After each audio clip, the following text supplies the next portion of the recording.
అదే పాఠంలోని ఎవరి భాష వాళ్ళకి వినసొంపు అన్నటువంటి పాఠంలోని చివరి భాగం 4వ భాగం.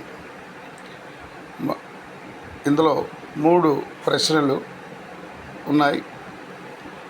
ఇవి మీకు అందించడం జరుగుతుంది.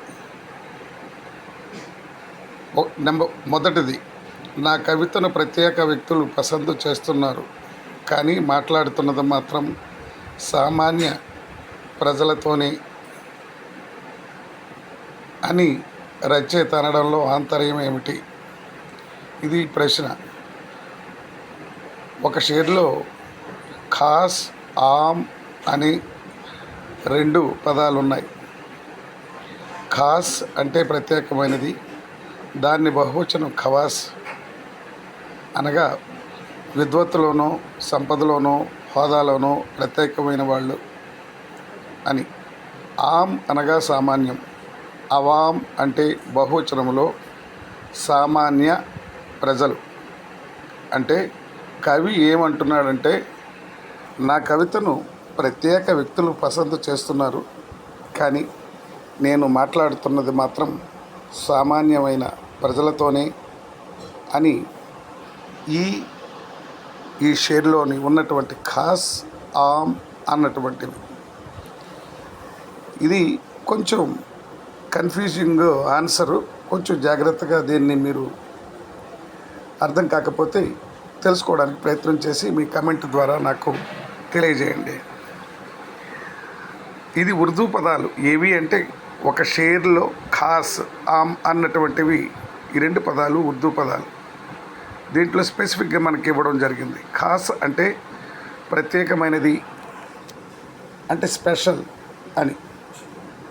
అదే దాన్ని బహువచనంలోని ఖవాస్ అంటే ఖాస్, ఖవాస్. ఈ 2 ఒకటి సింగులర్, రెండవది ప్లూరల్. అంటే దాని అర్థం ఏమిటంటే, బహువచనం ఖవాస్ అంటారు. అంటే విద్వత్తులోనూ, అంటే విద్యలోనూ బాగా చదువుకున్న వాళ్ళలాగానో, లేదు బాగా డబ్బు ఉన్నటువంటి వాళ్ళలోనూ, బాగా హోదాలో ఉన్నటువంటి వాళ్ళందరూ ప్రత్యేకమైనటువంటి వాళ్ళు. ఎందుకంటే వాళ్ళకు ఒక కేటగిరీ ఉంది. నాకు చదువు ఉంది అన్నది, రెండవది సంపద అన్నది, మూడవది హోదా అనేది. ఈ 3 వీళ్ళు ఉన్నటువంటి వారు ఒక ప్రత్యేకమైనటువంటి వాళ్ళు ఒక రకంగా చెప్పాలంటే విద్యావంతులు, ఇంకొకటి బాగా ధనం ఉన్నటువంటి వాళ్ళు, ఇంకొకరు బాగా హోదాలో ఉన్నటువంటి వారు. అయితే ఆమ్ అనగా సామాన్యము అని. ఇది కామన్ థింగ్, న్యాచురల్గా ఉండవలసినటువంటిది.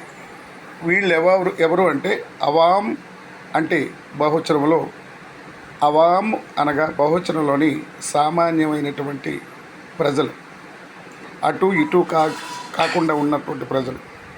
దీన్ని కవి ఏమంటున్నాడంటే, నేను డబ్బున్న వాళ్ళతోనో, లేదు బాగా ధనం ఉన్నటువంటి వాళ్ళతోనో, బాగా హోదాలో ఉన్నటువంటి వాళ్ళతోనో నేను పెద్దగా నాకు సరైనటువంటిది ఇది ఉండదు. వాళ్ళని నేను ప్రోత్సహించడానికి నాకు ఇష్టం ఉండదు. వాళ్ళ మాటలు కూడా నాకు పెద్దగా ఉండవు. నా కవిత్వం మాత్రం ప్రత్యేక వ్యక్తులు పసందు చేస్తున్నారు. ఎవరు? విద్య ఉన్నటువంటి వాళ్ళు, సంపద ఉన్నటువంటి వాళ్ళు, హోదా ఉన్నవాళ్ళు. కానీ నేను మాట్లాడుతున్నది మాత్రం సామాన్యమైనటువంటి జనంతోనే. నా కవితలు నేను సామాన్యమైన ప్రజలకే అందిస్తాను అని దీని అర్థం. ఇక రెండో విషయానికి వస్తే, పిల్లలు ఇంట్లో మాట్లాడే భాష వేరు, బడిలో చదివే భాష వేరు అనడం నిజమా కాదా? కారణాలు వివరించండి అని ఈ ప్రశ్న. లేదా తెలుగు పిల్లలు ఇంట్లో మాట్లాడే భాష వేరు, బడిలో చదివే భాష వేరు అనే వాక్యాలు మీరు సమర్థిస్తారా? సమర్థిస్తే ఎందుకు సమర్థిస్తారు అన్నటువంటిది దీని జవాబు. ఈ ప్రశ్నలు 2 రకాలుగా మనకి ఇవి రావచ్చు. అందుకని నేను 2 రకాలుగా క్రియేట్ చేసి ఇవ్వబడినటువంటిది ఇవి. ఎందుకంటే ఇంతకుముందు మనకి పబ్లిక్ ఎగ్జామినేషన్లో కూడా 3 మార్క్స్ ప్యాటర్న్లోని మనకు వచ్చినటువంటి ఈ ప్రశ్న. అయితే వ్యావహారిక భాషా వ్యాప్తిలోకి, అంటే మన వ్యవహారికం అంటే మనం మాట్లాడుతున్నటువంటి భాష ఏదైతే ఉందో అది బాగా స్ప్రెడ్ అయిన తర్వాత వచ్చిన తర్వాత స్ప్రెడ్ అయిన తర్వాత ఈ ప్రాంతీయ భాషలు మాండలిక భాషలు వచ్చాయి. అయితే గ్రాంథిక భాష రాసే కాలంలోనూ పిల్లలకు తెలుగు చెప్పే పంతులు కాబట్టి వ్యావహారికం గూర్చి మాట్లాడేవారు. ఆ చెప్పే ఉపాధ్యాయులు వ్యవహారిక రూపంలోనే మాట్లాడేవారు, పిల్లలు కూడా వ్యవహార రూపంలోనే మాట్లాడేవారు. అయితే ఉర్దూ, మరాఠీ పిల్లలు మాత్రం తమ ఇంట్లో మాట్లాడే భాషని బళ్ళో చదువుతుంటే, తెలుగు పిల్లలు ఇంట్లో మాట్లాడే భాష వేరు, బళ్ళని చదివే భాషలు వేరు. ఇది చాలా ఇక్కడ 2 సార్లు మనకి రావడం జరిగింది. మనం ఇక్కడ చూస్తున్నాం 2 సార్లు ఇది మనకు వచ్చింది. ఏది అంటే మీకు నేను చూపిస్తాను. ఇక్కడ మీకు నేను చూపిస్తాను, ఒక్క నిమిషం.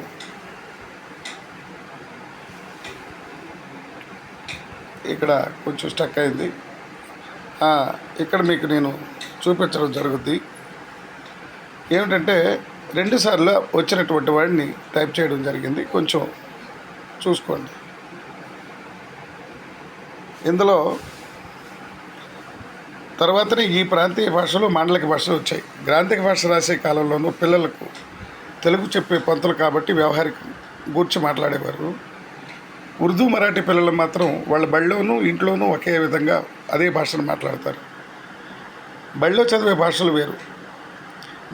మన తెలుగు పిల్లలు మాత్రం ఇంట్లో మాట్లాడే భాష వ్యవహారిక రూపంలో ఉంటే, బళ్ళో చదివే భాషలు మాత్రం గ్రాంథిక రూపంలో ఉంటాయి. ఇది నా దృష్టిలో చాలా ఘోరమైనటువంటి విషయం అని నేను భావిస్తాను. వ్యవహారిక భాషావాదం వచ్చాక ఇది సమసిపోయింది. ఇది నిజం అని అంటారు సామల సదాశివ గారు. ఇక 3వ ప్రశ్న, ప్రాంతీయ భాషా భాగాలు ఎట్లా సరిచేసుకోవాలని మాట్లాడండి అని. మాండలిక భేదాలు అటుంచి ప్రాంతీయ భేదాలను సరిచేసుకోకపోతే లేదా సరిచేసుకోవాలంటే తొలగించడం కాదు, దిద్దుకోవటము కాదు.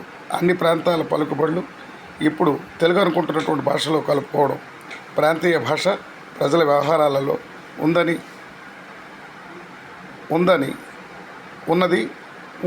కూడా నేను గట్టిగా చెప్పగలను అన్నటువంటి విషయాన్ని మనకు సామల సదాశివ గారు ఈ విషయాన్ని మనకి ఇవ్వడం జరిగింది.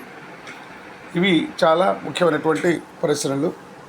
వీటిని మనం 4 మార్క్స్కి చూసుకోవాల్సినటువంటిది ఉంది. తప్పకుండా ఈ ప్రశ్నలకు ఆధారంగానే మనకు లాంగ్ ఆన్సర్ క్వశ్చన్స్ కూడా వీటిపైనే ఉంటాయి. 2 ప్రశ్నలు కలిపి ఒక ప్రశ్నగా జత చేసి మనకి ఇవ్వడం జరుగుతుంది. కనుక వీటిని మనం ప్రతి ఒక్కరికి, ప్రతి పిల్లలకి చాలా అవసరమని నేను అనుకుంటూ, ఈ ప్రశ్నలు మీరు రాసుకోకపోయినా అది మీ ఇష్టం. లేదు చదువుకుంటామంటే చదువుకున్నది మీ ఇష్టం. లేదు చదవమన్నా చదవకపోయినా మీ ఇష్టం. కనుకనే ఇది నేను చేయాలని అనుకున్నాను, చేశాను. ఇది ఈరోజు ఈ 2వ పాఠంలోని ఎవరి భాష వాళ్ళకి వెనసొప్పు అన్నటువంటి దానిని మనం దిగ్విజయంగా ఈ ఆలోచించండి, చెప్పండి ప్రశ్నలు జవాబులు పూర్తి చేసుకోవడం జరిగింది.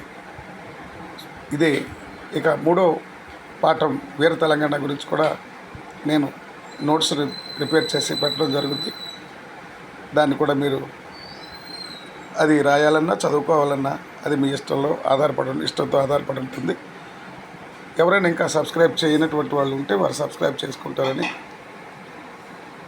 అనుకుంటూ ఈరోజు ఇది పూర్తి చేయబడింది. Okay, right.